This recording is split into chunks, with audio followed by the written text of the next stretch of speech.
My name is Bendik Giske. I'm a saxophone player and I use the saxophone as a tool for expression. It's an amplification of breath and movement. My first visit to this trail gave an impression of a very complex ecosystem, a multitude of impressions, just a lot of life happening all at once in symbiosis with one another. And this complexity and the anticipation and the descent towards the lake were the main factors that struck me.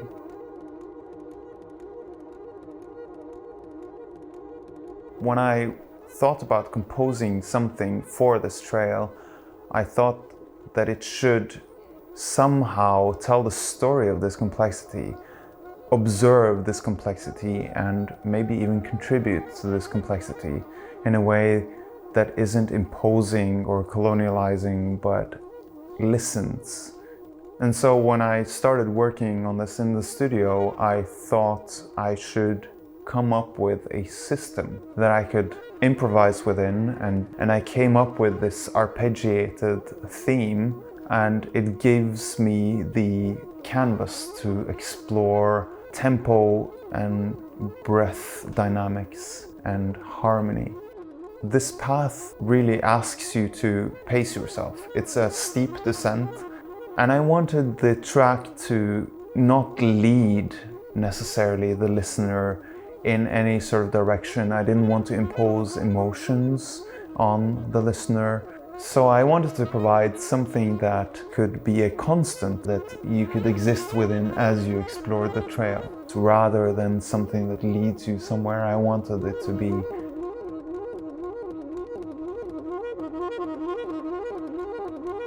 when we arrived there, it was wetter and louder than the previous days. And I was very thankful that I had already thought of a system that could exist within different circumstances.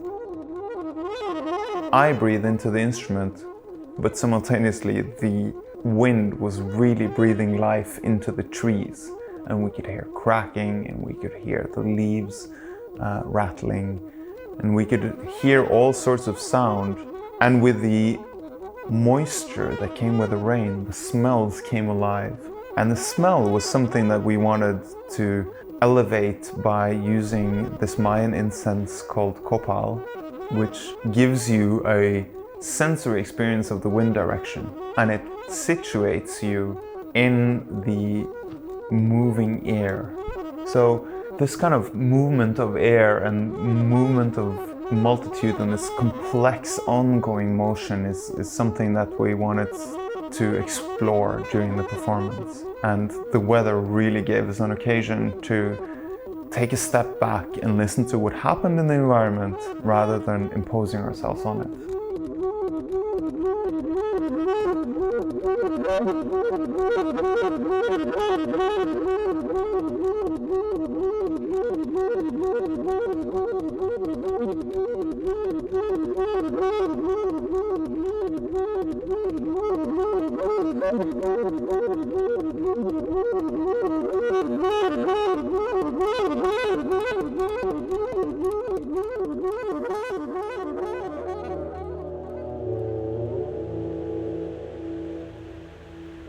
Sou da areia negra, da escuridão da igreja e da vela acesa na noite de tempestade.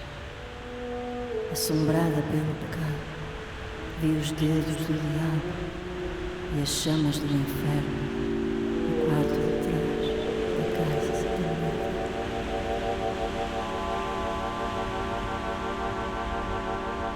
My name is Eskil Sveos Oknaug. I am a freelance musician, composer and arranger from Norway. So I've been writing music for a trail at the Azores. It's been interesting. We have brought all our own experiences from the trail. Me and Elena had quite a similar experience walking the trail. Because I've always thought of horizons as being very liberating. However, for some reason, when I walked the trail and saw the horizon, I felt like it was a sort of a feeling of isolation, a sort of feeling of looking inside of yourself. agora para. Eu acho que nós, quando somos ilhéus e nascemos e crescemos numa ilha, o horizonte é essa liberdade, mas também é um muro. Relativamente ao trilho, a Caloura é um sítio que eu já conhecia e que adoro. Houve um grau de conforto ao descobrir que seria neste espaço e eu comecei também por fazer uma pequena pesquisa. Como é que ele se edifica, como é que as pessoas vêm para aqui. E de facto está muito ligado à religião e ao convento, e isso interessou-me também, porque há uma ligação entre esta situação de ser, entre esta condição de ser ilhéu e a religião também, não é? O desconhecido, a tempestade, o medo, todas essas emoções que estão ligadas. E a religião também, além de outras coisas, também serve como esse suporte para a incerteza, não é? Para esta sensação de desamparo às vezes, não é? Porque a ilha tem esses dois lados, não é? Há a natureza que é belíssima, mas depois também há um outro lado que eu sinto, enquanto pessoa que nasceu cá. Há coisas que são densas e profundas e então há uma frase do Fernando Pessoa que também me serviu de premissa, que é: o mar é a religião da natureza. E depois segue com textos que eu criei especificamente para isto, que falam mais com a ilha, com o mar. Para mim é muito difícil pensar na ilha sem pensar no mar. Isto de certa forma inspirou-nos bastante na criação da banda sonora, não é? Nós tentamos reproduzir e interpretar, mas também complementar essa paisagem porque foi feita para o percurso que as pessoas fizeram. Não é?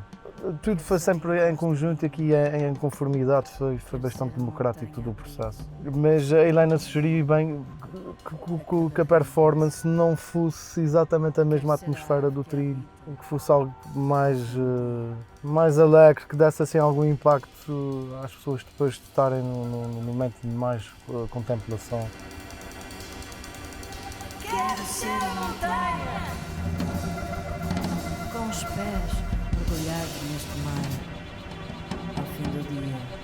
A iniciativa das residências, não é? Tudo isso, o que traz as pessoas a sítios que se calhar não conhecem, não deixa pegada, deixa só memórias nas pessoas. E de certa forma isto também é uma homenagem a essas paisagens.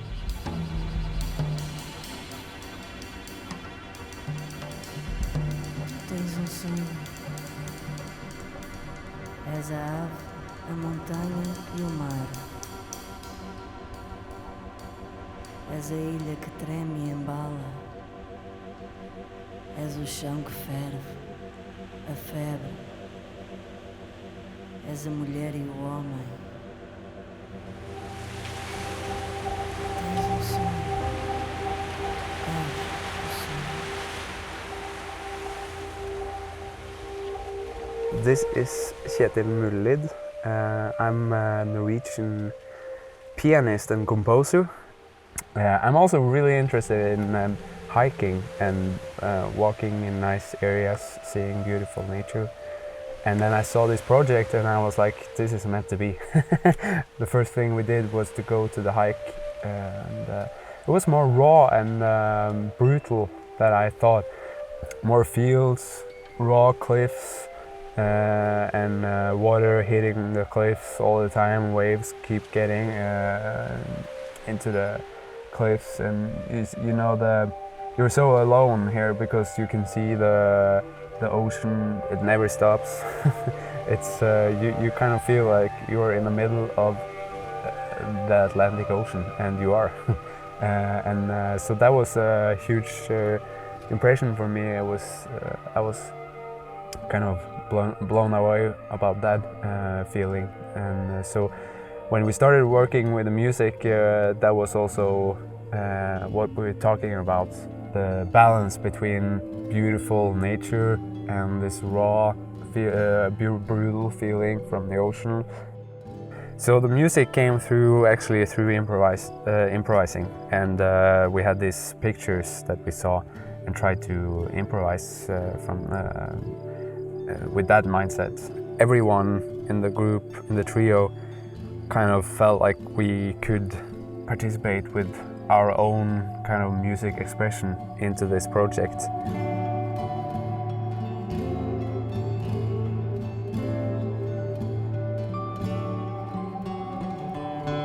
O meu nome é Jonathan Afonso.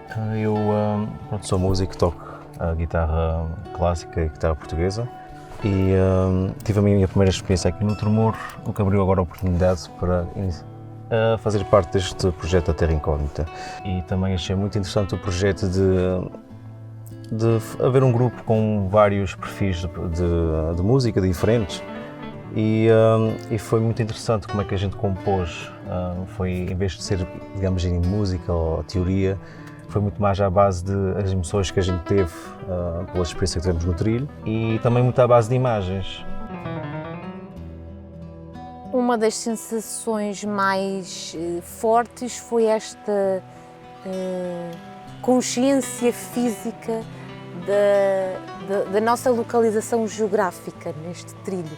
Consciência muito presente e muito física que estamos no meio do oceano. Este encontro, esta sensação também líquida e aquática que se encontra com o terrestre. O que é que se movimenta com esse vento, todas essas partículas e poeiras que são coisas invisíveis? Eu acho que isso, é muito interessante trabalhar também sobre as coisas, os elementos invisíveis da paisagem. Existem os campos, existe o mar, mas depois existem as outras imagens que partem dessa paisagem.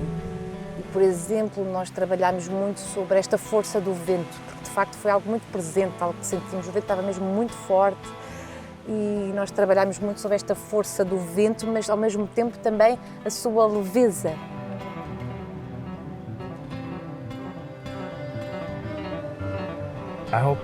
I think it was fun, so I hope the people that did the hike and listen to the soundtrack, and for the people that is going to do it in the future, I hope they can find it interesting, and they will both give new thoughts and new ideas about the scenery and the nature. Yeah, I hope so. That's going to be interesting to hear the summary in the future.